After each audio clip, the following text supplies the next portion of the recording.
बिस्मिल्लाहिर्रहमानिर्रहीम। अस्सलाम वालेकुम स्टूडेंट्स, कैसे हैं आप सब? उम्मीद करती हूँ आप सब बिल्कुल खैरियत से होंगे। This is first year chemistry FBIC board exams preparation 2024। Students, आज हम 2015 का सेकंड पेपर करेंगे and we will start from the section B.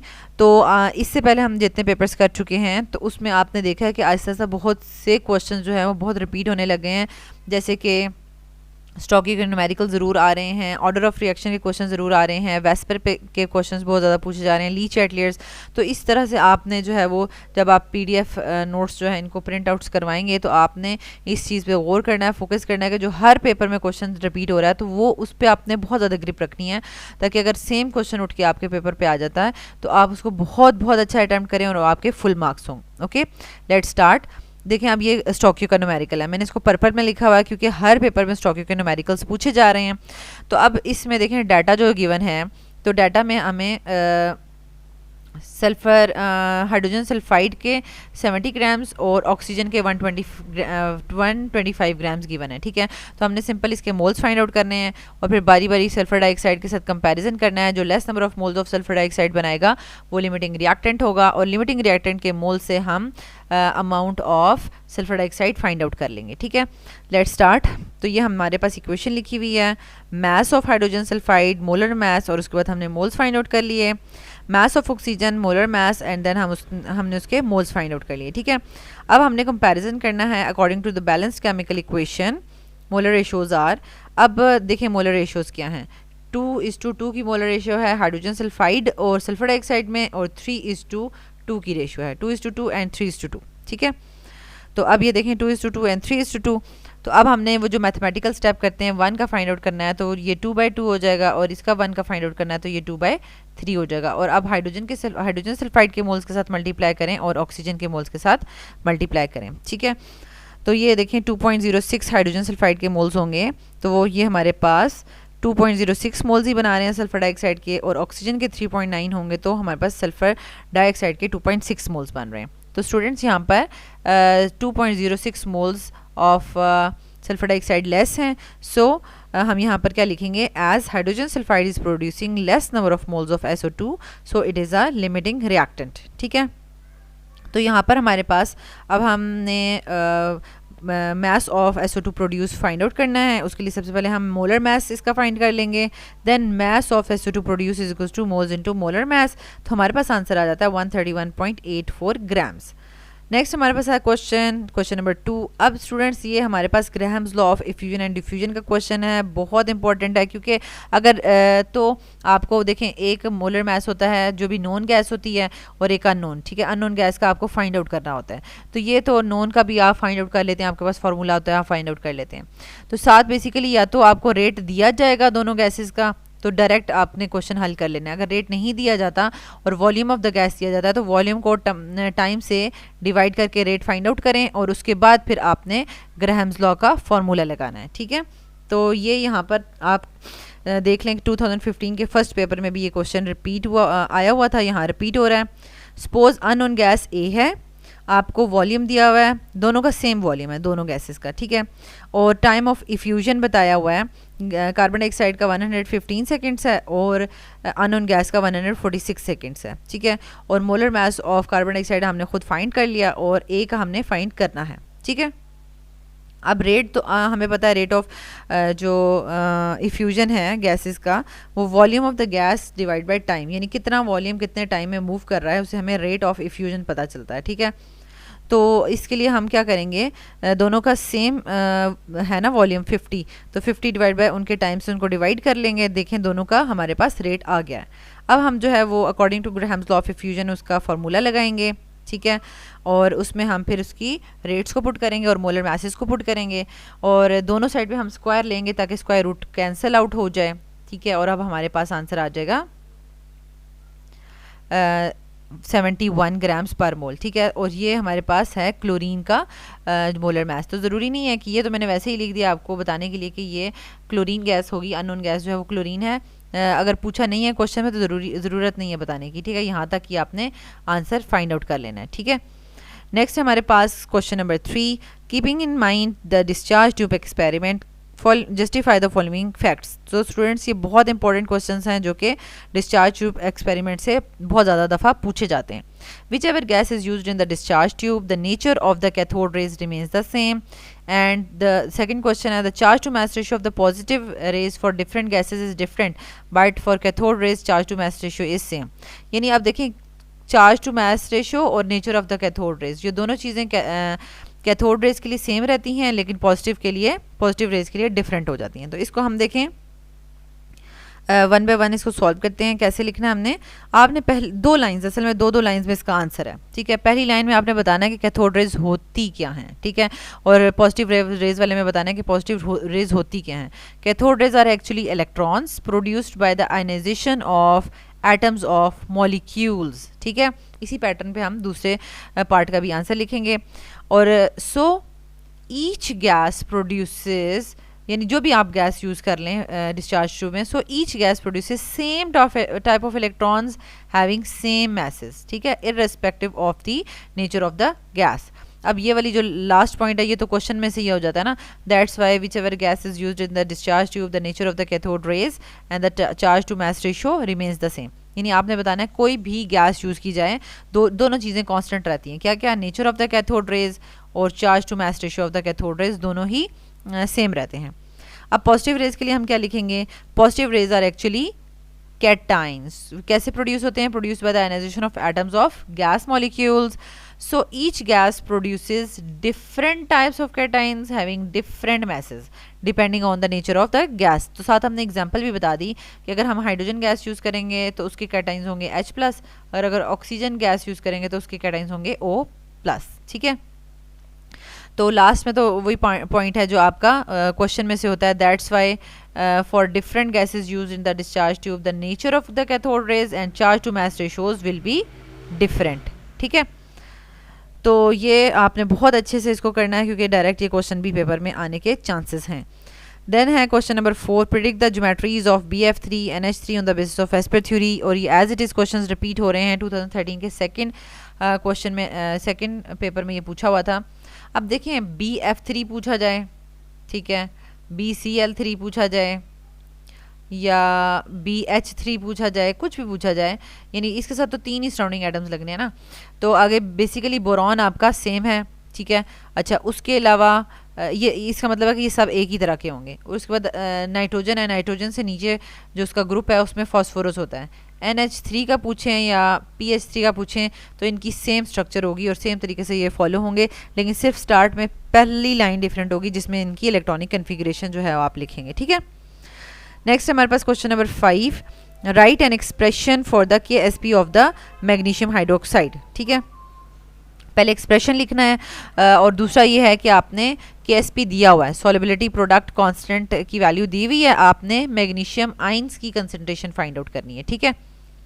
तो ये 2015 के फर्स्ट पेपर में ये क्वेश्चन आ चुका है, यहाँ पर ये रिपीट हो रहा है, तो इसको हम कर लेते हैं क्योंकि देखें KSP के क्वेश्चंस अब सेम हर पेपर में इसी तरह से आएंगे, लेकिन डिफरेंट इक्वेशंस दी होंगी और डिफरेंट जो है वो वैल्यूज़ दी होंगी KSP की, ठीक है। तो उस लिहाज से आपको जैसे स्टॉकियो के न्यूमेरिकल्स करते हैं तो इस तरह ये न्यूमेरिकल्स भी आपको आने चाहिए। अब स्टार्ट करते हैं। Let X be the solubility of magnesium hydroxide, let excess amount of A of magnesium hydroxide is mixed with the water, then it ionizes in the water as follows, ठीक है। ये आपने इक्वेशन लिख ली और एक magnesium 1 mole of magnesium hydroxide 1 mole of magnesium आइन और 2 moles of hydroxyl ions produce करेगा, ठीक है। इनिशियल कंसंट्रेशन हमने इनिशियली इसकी A ली हुई है और ये आइंस 0 हैं और इक्विलिब्रियम कंसंट्रेशन में ये A माइनस एक्स हो जाएगा, ये x हो जाएगा और ये 2x हो जाएगा। तो स्टूडेंट्स पिछले जो वीडियो है उसमें मैंने आपको ये बताया है कि अगर यहाँ पर जो कोएफिशिएंट्स होंगे वो आपने यहाँ पर शो करने होते हैं, ठीक है। तो यहाँ पर 1 है तो इसीलिए आपने A माइनस एक्स लिखा है। अगर यहाँ पर 2 होता तो आप लिखते A माइनस 2x, ठीक है। अच्छा, जैसे कि यहाँ पर 2 था तो आपने यहाँ पर 2x लिख दिया, ठीक है। यहाँ 3 होता तो आप 3x लिख देते, ठीक है। अच्छा, ये आ गया। अब आपने KSP का एक्सप्रेशन लिखना है, वो क्या होता है, प्रोडक्ट की कंसंट्रेशन का आपस में प्रोडक्ट होता है, ठीक है। तो वो हम लिख लेते हैं, मैग्नीशियम आइन इंटू हाइड्रोक्सिल आइन, ठीक है। ये मल्टीप्लाई हो रहे हैं और इसका स्क्वायर भी लिखना है और ये एक x के बराबर है और एक 2x के बराबर है, 2x का स्क्वायर, इसको हम सॉल्व करते जाएंगे। तो ये देखें 2 टू ज़ा 4 आ जाएगा एक्स स्क्वायर, और अब ये आपस में 4 1 ज़ा 4 और एक्स की पावर्स आपस में ऐड अप हो जाएंगी। इनका हम क्यूब रूट लेंगे ताकि ये जो है वो आपस में सॉल्व हो जाए, इसका क्यूब सॉल्व हो जाए, ठीक है। तो x का क्यूब रूट लेंगे तो x का तो वो कट जाएगा ना, ठीक है, वो कट जाएगा, और ये देखें x हो गया। लेकिन इसका क्यूब रूट हमें कैलकुलेटर में सॉल्व करना है और इसका क्यूब रूट भी हमें कैलकुलेटर में सॉल्व करना है, ठीक है। तो एट द एंड हमारे पास आंसर आ जाएगा 1.67 10⁻12 मोलर, ठीक है। तो बहुत ही ईजी है, सिंपल। इसमें जो है स्टूडेंट्स को क्यूब रूट्स को सॉल्व करना आना चाहिए, बाकी इस क्वेश्चन में कुछ भी नहीं था, ठीक है। नेक्स्ट हमारे पास आ जाता है question number 6, calculate the delta H for the reaction from the data given below. ये 2015 के फर्स्ट पेपर में आ चुका है। तो स्टूडेंट्स ये आपको जो डाटा दिया जाएगा, ठीक है, ये आपके पेपर में डाटा होगा, तो आपने इसको अपनी शीट पे लिखना है। पहले गिवन डाटा के फॉर्म में ये तीनों इक्वेशंस लिखनी है और उनको नाम दे देना है 1 2 3 का, ठीक है। अच्छा, फिर आपने रिक्वायर्ड की हेडिंग देनी है और उसमें रिक्वायर्ड इक्वेशन लिख देनी है, ठीक है। अब आपने पहले इसी जगह पे रुक के पेंसिल से ना अपने पेपर पे थोड़ा सा लिख लेना है कि किस इक्वेशन को आप क्या करने वाले हैं, ठीक है। जैसे पहली इक्वेशन में आ जाएं, ये इथेन जो है वो रिएक्टेंट में है लेकिन हमें प्रोडक्ट में चाहिए, तो आपने इस इक्वेशन को क्या करना है, रिवर्स करना है। बाकी इथेन भी 1 मोल है, ये भी 1 मोल है, तो इसलिए हमने इसको किसी भी नंबर से मल्टीप्लाई नहीं करना, ठीक हो गया। अच्छा, नेक्स्ट हमारे पास आ जाता है सेकंड, जिसमें हम कार्बन को देखते हैं। कार्बन यहाँ पर रिएक्टेंट्स में है, हमें भी रिएक्टेंट्स में चाहिए, इसका मतलब है कि इस इक्वेशन को हमने रिवर्स नहीं करना, लेकिन यहाँ पे कार्बन 1 है, यहाँ पर हमें 2 चाहिए, तो हमने इस इक्वेशन को 2 से मल्टीप्लाई करना है, ठीक हो गया। अच्छा, नेक्स्ट आप देख लें कि आपके पास थर्ड इक्वेशन है। थर्ड इक्वेशन में देखें हाइड्रोजन प्रोडक्ट्स में और आपको हाइड्रोजन रिएक्टेंट्स में चाहिए, ठीक है। इसका मतलब है थर्ड इक्वेशन को आप रिवर्स करने वाले हैं, और ये हाइड्रोजन 1 मोल है और इसके आपको 3 मोल्स चाहिए, तो आप इसको 3 से मल्टीप्लाई भी करेंगे, ठीक है। पहले को सिर्फ रिवर्स करना है, दूसरे को सिर्फ 2 से मल्टीप्लाई करना है, और तीसरे को रिवर्स भी करना है और 3 से मल्टीप्लाई भी करना है। अच्छा, जो काम आप इन इक्वेशंस के साथ कर रहे हैं, सेम आपने वही काम इनके साथ भी करना है, ठीक है। तो इसका क्या मतलब हुआ कि जब आप फर्स्ट इक्वेशन को रिवर्स करेंगे तो अब आपने जो है वो इसका साइन भी रिवर्स कर देना है। दूसरे को 2 से मल्टीप्लाई करेंगे तो इस पूरी एनर्जी की वैल्यू को भी 2 से मल्टीप्लाई कर देना है, ठीक है, लेकिन साइन वही रहेगा। अच्छा, फिर इसको आपने 3 से मल्टीप्लाई तो करना ही है, 285 को 3 से मल्टीप्लाई तो करना ही है, लेकिन इसका साइन भी चेंज कर देंगे, माइनस हो जाएगा ये, ठीक है। तो इसके साथ ये नहीं करना भूलना, ये ना हो कि सिर्फ सारा काम इसके साथ कर रहे हों और एट दी एंड एनर्जीज के साथ कुछ भी ना करें और इनको सिंपल ऐड कर दें, तो आपके आधे नंबर तो वैसे ही कट हो जाएंगे, ठीक है। तो अब देखें एक्शन परफॉर्म्ड, पहले को रिवर्स करना है, दूसरे को 2 से मल्टीप्लाई करना है, तीसरे को 3 से मल्टीप्लाई भी करना है और रिवर्स भी करना है, ठीक है। और देन ये आपके पास तीनों नई इक्वेशंस बन जाएंगी, 1 2 और 3 इक्वेशन 4 5 और 6 में कन्वर्ट हो जाएगी और इनको आपने ऐड कर लेना है, ठीक है। ये देखें फर्स्ट को आपने जो है वो क्या किया, रिवर्स किया है, फर्स्ट को हाँ रिवर्स किया था, ठीक है। उसकी हमारे पास 1560 ही थी वैल्यू, ठीक है, 1560 थी, सिर्फ रिवर्स किया तो साइन चेंज हो गया। फिर दूसरे को 2 से मल्टीप्लाई किया और इक्वेशन को भी 2 से एनर्जी को भी 2 से मल्टीप्लाई किया, इक्वेशन को 3 से मल्टीप्लाई किया और रिवर्स भी साइन किया, ठीक है। फिर हमने इसको सबको आपस में, कार्बन डाइऑक्साइड आपस में कट जाएगा, वाटर आपस में कट जाएगा और जो है वो ऑक्सीजन आपस में कट जाएंगे। अब देखें एक साइड पे ऑक्सीजन आपके पास है 7/2 और दूसरी साइड पे है 2 और 3/2। 2 और 3/2 को ज़रा आप ऐड करें, ठीक है, तो आप इसका ज़रा एलसीएम लें तो आपके पास क्या आ जाएगा, 1 2 2 और 2 2 4, 4 + 3 7/2। तो देखा इन दोनों को सॉल्व करने के बाद 7/2 ऑक्सीजन ही आता है, ठीक है। तो ये आपके पास सब ऑक्सीजन आपस में कट जाएंगे, 7/2 ऑक्सीजन इस तरफ है और 7/2 इस तरफ है, और रिमेनिंग आपके पास रिक्वायर्ड इक्वेशन बन जाएगी। और इन एनर्जीज को सॉल्व करें तो आपके पास -85 किलो जूल्स पर मोल आंसर आ जाएगा। नेक्स्ट हमारे पास आ जाता है question number 7, give 3 statements of routes law. और ये हम ऑलरेडी बड़ी डिटेल में 2014 के सेकंड पेपर में डिस्कस कर चुके हैं और बहुत इंपॉर्टेंट है, ये पेपर में पूछा जा सकता है। नेक्स्ट है question number 8, balance the following equations bye ion electron method.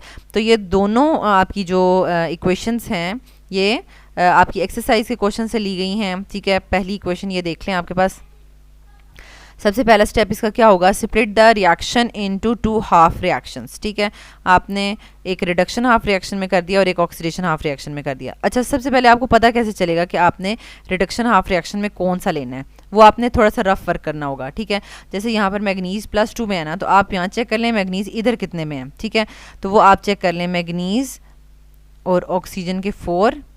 ठीक है, और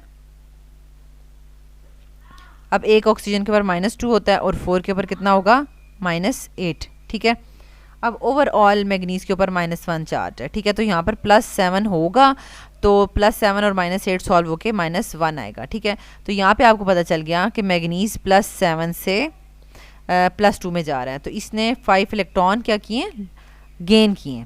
ठीक है, 5 इलेक्ट्रॉन गेन किए, रिडक्शन हो रही है। पहले उसने 7 इलेक्ट्रॉन उसके लॉस हुए हुए थे, अब 2 लॉस हुए हुए हैं। इसका मतलब है कि उसने 5 इलेक्ट्रॉन कहीं से ऐड कर लिए हैं, तो ये रिडक्शन वाली इक्वेशन हो जाएगी। ठीक है, ऑब्वियसली बात है कि एक रिडक्शन वाली है तो दूसरा वाला पार्ट ऑब्वियसली बात है ऑक्सीडेशन वाला बन जाएगा, उसका कैलकुलेट करने की ज़रूरत नहीं है, और ये आपने रफ वर्क पे ही करना है। ठीक है, अब आपने रिडक्शन हाफ रिएक्शन में मैग्नीज वाला पार्ट लिख दिया और ऑक्सीडेशन हाफ रिएक्शन में आपने सल्फर वाला पार्ट लिख दिया। ठीक है, सेकेंड है कि आपने ईच जो है reaction balance each half reaction by mass and by charge. ठीक है, तो अब आपने by mass and by charge कैसे बैलेंस करना है। ठीक है, इसको हम देख लेते हैं। तो स्टूडेंट्स यहाँ पर हम देखें, यहाँ पर हम ले रहे हैं इस तरह से। ठीक है, तो मैग्नीज तो दोनों साइड पे 1 ही है, यहाँ पे भी 1 मैग्नीज है, यहाँ पे भी 1 मैग्नीज है। 4 ऑक्सीजन पूरा करने के लिए तो हमने राइट साइड पे 4 वाटर मॉलिक्यूल्स ले लेने हैं। ठीक है, जितने ऑक्सीजन पूरे करने हैं उतने वाटर ले लें। ठीक है, वाटर ले लिए, लेकिन अब आपके पास 4 2 8 हाइड्रोजन्स एक्स्ट्रा हो गए हैं। ठीक है, उन हाइड्रोजन्स को आप लेफ्ट साइड पे बैलेंस करेंगे in the form of acid. ठीक है, यानी 8 प्रोटॉन्स, 8 हाइड्रोजन आइंस। ठीक है, इस फॉर्म में आपने बैलेंस करना है। अब ये आपका मास बैलेंस हो गया सारा का सारा। ठीक है, अब आपने चार्ज बैलेंस करना है। चलें चार्ज हम कैलकुलेट कर लेते हैं। यहाँ पर आपके पास 8 पॉजिटिव चार्जेस हैं और 1 माइनस चार्ज है। ठीक है, तो टोटल आपके पास +7 चार्ज हो गया। ठीक है, +7 चार्ज हो गया, और इस साइड पे आपके पास कितना है, +2। तो अब आपने दोनों को बैलेंस करना है। ठीक है, तो इसका मतलब है कि आपके पास जो बैलेंस करने के लिए जो आपको एक टूल दिया गया है वो है इलेक्ट्रॉन, और इलेक्ट्रॉन का चार्ज होता है नेगेटिव। अब नेगेटिव चीज़ से आपने दोनों को बैलेंस करना है, तो नेगेटिव चीज़ वही बात है कि यहाँ पे लग सकती है। यहाँ पे अगर हम 5 इलेक्ट्रॉन्स डालें तो यानी इलेक्ट्रॉन को हटा देते हैं, 5 इलेक्ट्रॉन्स डालें तो ये आपके पास +2 में चला जाएगा। ठीक है, तो इट मीन्स कि आपने क्या करना है कि इस साइड पे 5 इलेक्ट्रॉन्स ऐड करने हैं। ठीक है, ये अब आपको समझ आ गई है ना, जो जिस साइड पे हम काम करेंगे ना इलेक्ट्रॉन्स का, उसी साइड पे हमने इलेक्ट्रॉन्स ऐड करने होंगे। ठीक है, तो अब हम इसको लिख लेते हैं। अब ये देखें, रिडक्शन हाफ इक्वेशन को हमने 5 इलेक्ट्रॉन्स 8 प्रोटॉन्स और दूसरी तरफ 4 वाटर ये ऐड कर दिया। ठीक है, अब इसी तरह ऑक्सीडेशन हाफ रिएक्शन को बैलेंस करेंगे। अब स्टूडेंट्स ये हमारे पास ऑक्सीडेशन हाफ रिएक्शन है, इसको हम बैलेंस करेंगे। इसको हम कैसे बैलेंस करेंगे, देखें सल्फर दोनों तरफ बैलेंस है, 1 1 सल्फर है दोनों साइड पे। ठीक है, अब आप ऑक्सीजन को पहले देख लें। ऑक्सीजन आपके पास कितना है, 4 है राइट साइड पे, तो लेफ्ट साइड पे आप इसको 4 वाटर मॉलिक्यूल्स ऐड कर दें। ठीक है, ये आपके पास हो गए। अब आप देख लें कि आपके पास हाइड्रोजन डिफरेंट हो गए हैं। ठीक है, हाइड्रोजन यहाँ पर 8 है और यहाँ पर आपके पास 1 है। ठीक है, तो अब आपने क्या करना है, 8 डालने के लिए, कंप्लीट करने के लिए यहाँ पर 7 प्रोटॉन्स ऐड कर देने हैं। ठीक है, 7 प्रोटॉन्स मीन्स कि आपके पास अब हाइड्रोजन्स भी बैलेंस हो गए हैं। ठीक है, और जो है वो ऑक्सीजन भी बैलेंस हो गए हैं। ओ सॉरी, हमने 2 ऑक्सीजन्स तो इसके देखे ही नहीं, इसके 2 ऑक्सीजन्स भी थे, तो हमें इसको सिर्फ 2 वाटर मॉलिक्यूल्स लगाने थे। ठीक है, इसके सिर्फ 2 वाटर मॉलिक्यूल्स लगाने हैं, क्योंकि 2 तो है ना, 2 ऑक्सीजन ऑलरेडी हैं। सल्फर बैलेंस है और 2 ऑक्सीजन है और राइट साइड पे 2 ज़्यादा हैं, तो उसके लिए 2 लगाएंगे। अब ये 4 हाइड्रोजन्स हो गए हैं और 4 में से 1 हाइड्रोजन यहाँ पर है, तो आप इसको 3 प्रोटॉन से बैलेंस करेंगे। अब ये मास बैलेंस हो गया है। अब हम इसका चार्ज बैलेंस कर लेते हैं। देखें, लेफ्ट साइड पे वाटर पे भी कोई चार्ज नहीं है और सल्फर डाइऑक्साइड पे भी कोई चार्ज नहीं है, तो इस साइड पे चार्ज 0 है। ठीक है, चार्ज 0 है, और इस साइड पे हमारे पास राइट साइड पे कितना चार्ज है, ये देखें, ये -1 चार्ज है और यहाँ पे 3 प्लस यानी +3 चार्ज है, तो ये आपके पास हो जाएगा +2 चार्ज। अब +2 चार्ज और इस साइड पे आपके पास 0 चार्ज है, तो ये दोनों बराबर कैसे होंगे? तो अब आपके पास जो टूल है इसको बैलेंस करने वाला वो है माइनस चार्ज, ठीक है, माइनस इलेक्ट्रॉन्स। तो अब आप अगर यहाँ पे 2 इलेक्ट्रॉन्स लगा देते हैं तो ये भी 0 हो जाएगा, तो इट मीन्स कि आप यहाँ पर 2 इलेक्ट्रॉन्स ऐड कर सकते हैं, ठीक है। जो काम आपने जिस तरफ किया उसी तरफ आपने इलेक्ट्रॉन्स ऐड करने होते हैं, ठीक है। अब हम इसकी जो है दूसरी भी लिख लेते हैं। ये देखें हमने इसी तरीके से इसको बैलेंस किया था। अब दोनों में क्या है कि एक में 5 इलेक्ट्रॉन्स हैं और एक में 2 इलेक्ट्रॉन्स हैं, तो हमने इनको बैलेंस करना है। तो हम कैसे बैलेंस करेंगे? अब हम इनको कैसे बैलेंस करेंगे कि हम 5 इलेक्ट्रॉन वाली इक्वेशन को 2 से मल्टीप्लाई करेंगे, ठीक है, और इस इक्वेशन को 2 से मल्टीप्लाई करेंगे और इस इक्वेशन को 5 से मल्टीप्लाई करेंगे, ताकि दोनों इलेक्ट्रॉन्स जो हैं वो 10-10 हो जाएं। तो अब हमारे पास ये देखें, equalise the number of electrons transferred in 2 half reactions, multiply equation number 1 with 2 and equation number 2 with 5। तो ये सारी की सारी होल इक्वेशन को मल्टीप्लाई करना है आपने, सारे के सारे जो है इनके कोएफिशिएंट्स वो चेंज हो जाएंगे।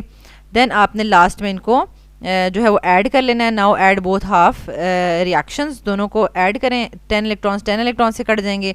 8 वाटर मॉलिक्यूल्स जब 8 के साथ कटेंगे तो 2 वाटर मॉलिक्यूल्स यहाँ पर बच जाएंगे, और 15 प्रोटॉन्स जो हैं 16 के साथ कटेंगे तो 1 प्रोटॉन भी वहाँ पर बच जाएगा, और ये आपने नेट आपकी बैलेंस्ड इक्वेशन जो है वो आ जाएगी, ठीक है।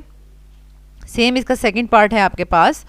इस इक्वेशन में भी आपने क्या करना है, सबसे पहले खुद से फाइंड आउट करना है रफ में कि हमारे पास कौन जो है वो ऑक्सीडेशन हाफ रिएक्शन है, कौन रिडक्शन हाफ रिएक्शन है। देखें आयोडीन यहाँ पे -1 है और यहाँ पर आयोडीन के ऊपर क्या चार्ज होगा, तो IO3 माइनस, ठीक है। एक ऑक्सीजन के ऊपर -2 है, 3 के ऊपर -6 हो जाएगा, ऑक्सीजन के ऊपर +5 लगाएंगे तो एज अ होल आपके पास -1 चार्ज आएगा, ठीक है।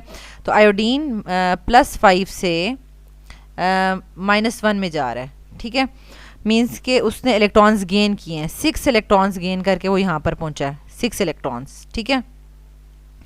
पहले उसने 5 इलेक्ट्रॉन गेन किए तो वो न्यूट्रल हो गया होगा, और फिर एक और इलेक्ट्रॉन गेन कर लिया तो उसके ऊपर -1 चार्ज आ गया, तो ये रिडक्शन हाफ रिएक्शन होगा, ठीक है। इसको आप लिख लें रिडक्शन हाफ रिएक्शन में, और दूसरे वाले पार्ट को लिख लें आप ऑक्सीडेशन हाफ रिएक्शन में। अब इनको अगेन हमने बैलेंस करना है बाय मास एंड चार्ज। तो देखें IO3 माइनस को आपने इसके साथ बैलेंस करना है, ठीक है। तो 3 आयोडीन तो बैलेंस है, 3 ऑक्सीजन को बैलेंस करने के लिए 3 वाटर मॉलिक्यूल्स यहाँ पर लगा देंगे, और हाइड्रोजन्स के लिए को बैलेंस करने के लिए 6 प्रोटॉन्स इधर लगा देंगे, क्योंकि ये 6 हाइड्रोजन है ना, तो 6 प्रोटॉन्स इधर लगा देंगे, ठीक है। और उसके साथ अब चार्ज आप कैसे बैलेंस करेंगे, 6 प्रोटॉन्स हैं +6 और -1, +5 चार्ज है इस तरफ और इस तरफ -1 चार्ज है, ठीक है। तो अब आपने क्या करना है कि अब आप क्या इलेक्ट्रॉन्स को किस तरह यूटिलाइज करेंगे कि ये दोनों बैलेंस हो जाएं। इलेक्ट्रॉन्स में अगर आप यहाँ पर 6 इलेक्ट्रॉन्स ले लें तो यहाँ पे भी -1 आ जाएगा और उस तरफ भी, तो इसका मतलब है यहाँ पर आपके पास 6 इलेक्ट्रॉन्स आप लिखेंगे, ठीक है। तो अब नेक्स्ट स्टेप में देखें balance each half reaction by mass and by charge. तो हमारे पास ये हमने सही बैलेंस किया है, 6 इलेक्ट्रॉन्स ही आए हैं और ये 3 वाटर और 6 प्रोटॉन्स, ठीक है।